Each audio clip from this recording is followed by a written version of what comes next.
Louvado seja nosso Senhor Jesus Cristo e sua Mãe Maria Santíssima. Muito bom dia, amados irmãos e irmãs, diletos ouvintes que nos acompanham através de nosso canal e pelas redes sociais. Seja bem-vindo você que está chegando. Uma abençoada quarta-feira para você e família.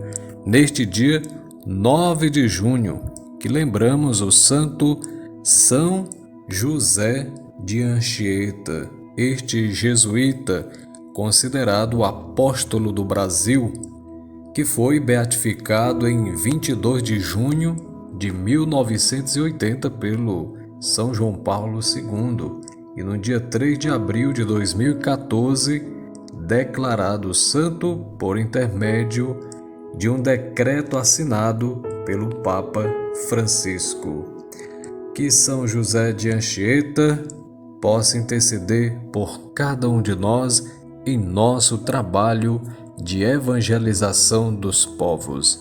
Iniciemos em nome do Pai, e do Filho, e do Espírito Santo. Amém. Vinde, Espírito Santo, vinde por meio da poderosa intercessão do Imaculado Coração de Maria, vossa amadíssima esposa. Amados irmãos e irmãs, que a palavra de Deus possa iluminar a nossa caminhada de fé, nos transformar para que possamos ser luz, presença de Deus no mundo. Evangelho de hoje, narrado por São Mateus, capítulo 5, versículo 17 a 19. O Senhor esteja convosco, Ele está no meio de nós. Proclamação do Evangelho de Jesus Cristo, segundo Mateus. Glória a vós, Senhor.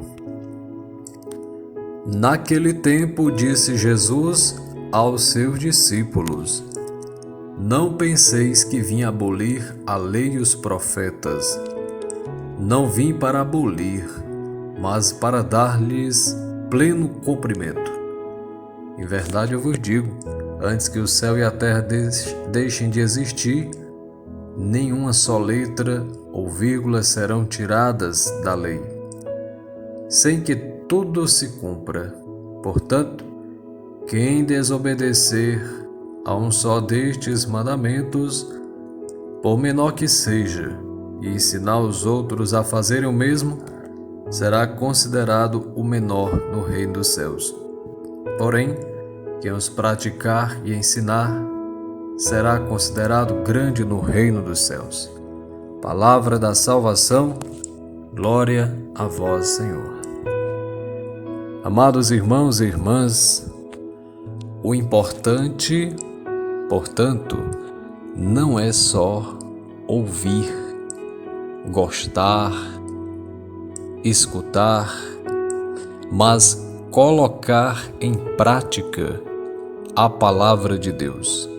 Este é o desafio para todos nós, sermos coerentes com a palavra de Deus, adequar a nossa vida ao Evangelho, que exige de nós disposição humana, fidelidade, sacrifício.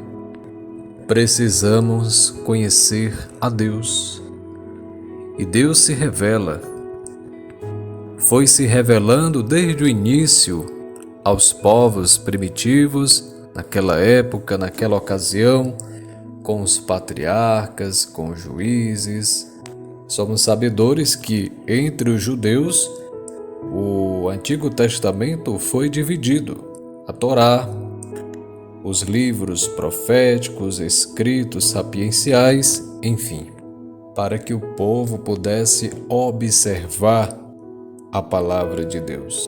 Por isso que Jesus diz não tirar nada da palavra de Deus, do Antigo Testamento, nem uma só letra, em outras palavras, do grego, nenhum só iota, que é a letra menor do alfabeto grego, conhecido também como queraia, é aquela protuberância, aquele risquinho que tem nas letras hebraicas, enfim. Jesus valoriza a palavra de Deus. Nós também somos convidados a amar a palavra de Deus, a mergulhar no mistério de nosso Senhor que veio até nós.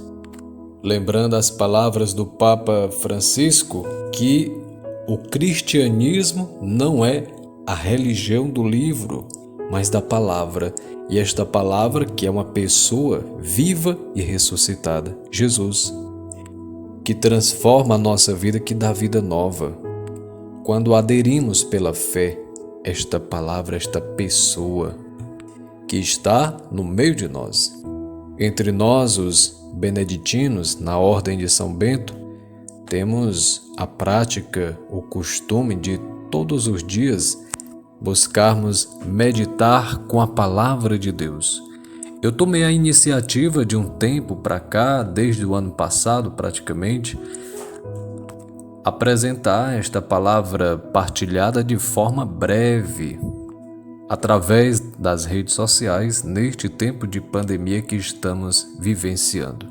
E agradeço o retorno de alguns que têm percebido o valor da palavra de Deus. Que tudo isto seja para maior glória de Deus, como diz nosso Pai São Bento. Mas que isso é preciso praticar, colocar em prática, mesmo com as nossas fragilidades, com as nossas limitações, à luz da graça de Deus, nos unir ao coração de Jesus. Mas precisamos ler, meditar, ter uma direção espiritual nesse sentido para valorizarmos a palavra de Deus. Um dos documentos de nossa igreja, da Igreja Católica, Dei Verbum, que trata sobre a revelação de Deus, nos diz que a Sagrada Escritura é a palavra de Deus enquanto foi escrita por inspiração do Espírito Santo. A Sagrada Tradição, por sua vez, transmite integralmente aos sucessores dos apóstolos, ou seja, aos bispos, a palavra de Deus que foi confiada por Cristo e pelo Espírito Santo aos apóstolos. Por isso que é importante rezarmos antes, pedindo ao Espírito Santo que nos ilumine, para que a gente não leia de qualquer jeito, mas que a gente tenha o ambiente, de certa forma, organizado, fazermos o silêncio, rezarmos ao Espírito Santo, lermos, se possível, 1, 2, 3 vezes e tomando nota de algo que fale ao nosso coração. Que possamos olhar com os olhos de Jesus, com esta categoria do Espírito Santo, fazer esta leitura do Novo Testamento à luz do Antigo, para que possamos vivenciar esta experiência de fé no amor de Deus. Que você também sinta-se motivado a cada dia aprender com Jesus, à luz da palavra de Deus, que são palavras de vida eterna. Agradeço a Deus por mais uma oportunidade de estar com vocês e amanhã, se Deus quiser, estaremos de volta. Por intercessão da bem-aventurada Virgem Maria, abençoe-vos o Deus Todo-Poderoso, Pai e Filho e Espírito Santo. Amém. Fiquem com Deus e até amanhã, se Deus quiser. Salve Maria!